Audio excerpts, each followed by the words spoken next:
नमस्ते दोस्तों, आप सब कैसे हैं। मेरा नाम निहारिका है और मेरी शादी को 4 साल हो गए हैं। मेरी उम्र 26 साल है। मेरे पति सरकारी नौकरी करते हैं, इसलिए वो ज़्यादातर समय घर से बाहर रहते हैं। हमारी शादी को 4 साल हो चुके हैं, लेकिन अब तक हमारे कोई बच्चे नहीं हैं। शायद इसका कारण यह है कि वो मुझे ज़्यादा समय नहीं देते। शादी के शुरुआती दिनों में सब कुछ ठीक था, लेकिन धीरे धीरे दूरी बढ़ने लगी। अब तो हफ्तों बीत जाते हैं और फिर भी उनसे कोई करीबी भावनाएं नहीं मिलती हैं। पहले इस बदलाव को समझ नहीं पाई, लेकिन अब यह मेरे जीवन का हिस्सा बन गया है। सारा दिन घर के कामों में व्यस्त रहती हूँ और रात में अकेली पलंग पर मुंह मोड़ कर सो जाती हूँ। किसी चीज़ की चाहत नहीं, कोई पूछने वाला नहीं, साथ देने वाला कोई नहीं, लेकिन ये खालीपन अब मेरे भीतर गहराई से बैठ गया है। रमेश जी हमेशा शांत स्वभाव के होते हैं। पति नहीं होने पर भी वह मेरे सभी काम कर देते हैं। कभी कभी मुझे शर्मिंदगी महसूस होती है जब वह मेरे लिए रोज़ चाय बनाते हैं, हल्के से पानी मांगते हैं या रात में एकांत में बैठ कर बातें करते हैं। उस दिन सुबह हल्की ठंडी हवा मेरा चेक पर छू रही थी। मैंने आंगन में दरी बिछाई थी। हवा के झोंकों से मेरी ओढ़नी सरक गई और ठीक उसी समय मैंने देखा कि रमेश जी दरवाजे के पास खड़े हैं। उन्होंने चुपचाप मेरी तरफ देखा और फिर कहा, बमा यहाँ सो गई हो। उनके स्वर में हल्का कांपने वाला था, लेकिन उस समय तक मेरे शरीर में ठंडक दौड़ गई थी। मैंने खुद को संभालते हुए कहा, बाबूजी, अंदर काफ़ी गर्मी हो रही थी, इसीलिए यहाँ आ गई हूँ।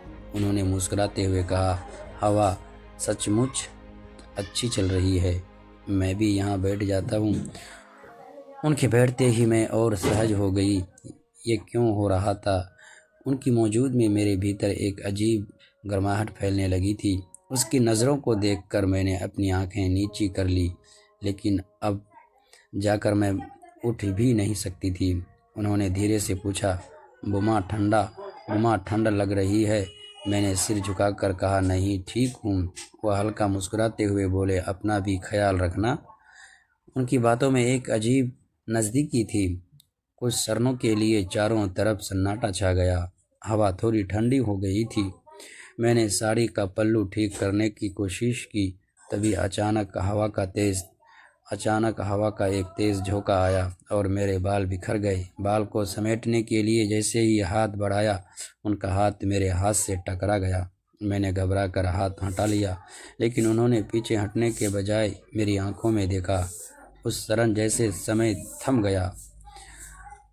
उनके सर पर से मेरी दिल की धड़कन तेज़ हो गई। पता नहीं क्यों मैं उनकी आंखों में देख नहीं पा रही थी, फिर भी कहीं ना कहीं उनकी तरफ आने का एक आकर्षण महसूस कर रही थी।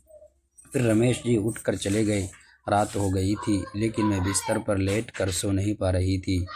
पलटकर केवल वही क्षण याद आ रहा था जब मैं रमेश जी के पास बैठी थी और उनके गहरे आंखों में मुझे कुछ खोजते हुए उसकी आवाज़, उसका अंदाज़ और उसकी छुअन। मैंने सिर निहारा। मुझे नहीं सोचना चाहिए था इस तरह, लेकिन वह करूं। आंखें बंद करते ही वो पल मेरे सामने तैरने लगते थे। सुबह उठकर देखा, दिल की किसी कोने में एक अजीब सा एहसास पैदा हो चुका है। रमेश जी पहले से ही खड़े थे। उनके चेहरे पर वही गहरी मुस्कान थी।